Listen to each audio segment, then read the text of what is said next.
Salam kebahagiaan bagi saudari-saudaraku pencinta mutiara iman. Saya dapat menjawab pertanyaan yang sering diajukan, mengapa orang Katolik berdoa kepada atau melalui Bunda Maria.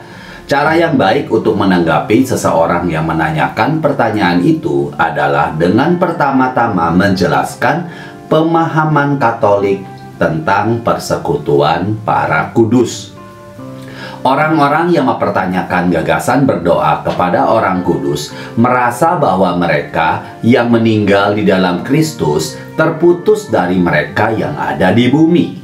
Jadi berdoa kepada seseorang yang sudah mati tampaknya seperti proposisi yang sia-sia ataupun tidak berguna. Orang non-Katolik cepat berdoa untuk satu sama lain, tetapi berdoa untuk orang mati atau meminta perantaraan orang mati bukan hanya asing. Itu agak mencurigakan. Jadi untuk menjelaskan mengapa kita berdoa kepada Maria dan orang-orang kudus, kita perlu menjelaskan bahwa ada hubungan antara tubuh Kristus yang sudah ada di surga dan yang masih di bumi.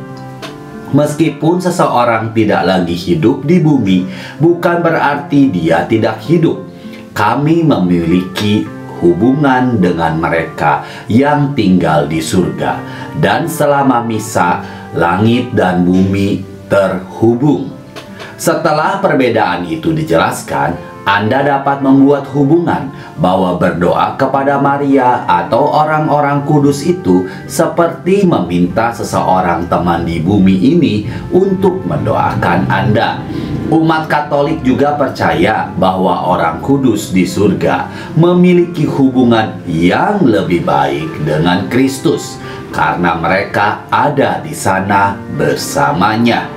Bagian dari masalah menjelaskan persekutuan orang kudus dengan orang atau saudara kita yang non-Katolik adalah bahwa Alkitab yang mereka gunakan tidak memiliki buku-buku yang menyebutkan tentang berdoa bagi orang mati dan meminta perantaraan malaikat. Jadi mencoba mengutip kitab suci itu tidak akan diterima. Namun demikian, ada beberapa ayat dalam Wahyu yang berbicara tentang doa orang-orang kudus. Misalnya Wahyu 5 ayat 8. Ketika ia mengambil gulungan kitab itu, tersungkurlah keempat makhluk, dan ke-24 tua-tua itu di hadapan anak domba itu, masing-masing memegang satu kecapi dan satu cawan emas, penuh dengan kemenyan. Itulah doa orang-orang kudus.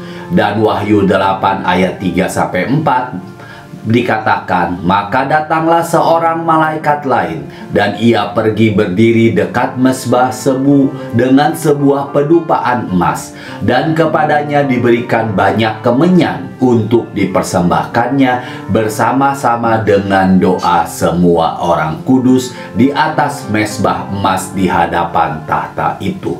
Maka naiklah asap kemenyan bersama-sama dengan doa orang-orang kudus itu dari tangan malaikat itu ke hadapan Allah. Tentu saja bagi mereka yang di surga tidak perlu berdoa. Jadi doa orang-orang kudus adalah untuk mereka yang di bumi. Jika orang-orang kudus mendoakan kita, mengapa tidak memohon kepada mereka dengan sesuatu yang spesifik? Begitulah cara kita di bumi saling bertanya. Jika tubuh Kristus tidak dipisahkan, maka salah jika kita mengatakan kita tidak dapat meminta anggota tubuh Kristus di surga untuk mendoakan kita, karena itu akan menyangkal keesaan Kristus. Seperti disebutkan dalam Roma 8 ayat 35-39 berbicara tentang kita semua bersama dalam kasih Tuhan. Jika tidak ada yang dapat memisahkan kita dari cinta Tuhan atau kasih Tuhan, bagaimana kita bisa terpisah satu sama lain yang dipersatukan dalam cinta Tuhan?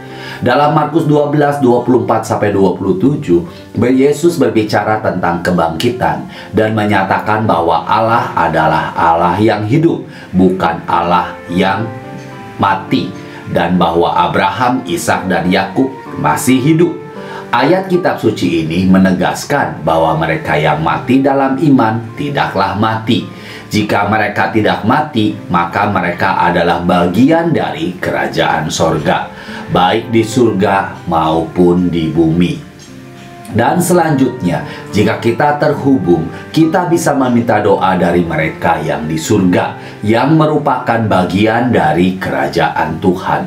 Jadi begitu Anda dapat menunjukkan kepada orang-orang bahwa berdoa kepada orang-orang kudus itu Alkitabiah, maka Anda dapat dengan mudah menunjukkan bahwa karena Bunda Maria adalah Ibu Yesus, tentunya dia juga dapat menjadi perantara bagi kita. Sungguh merupakan berkat besar memiliki tuan rumah surga untuk berdoa bagi kita saat kita bekerja dan berjuang di bumi ini.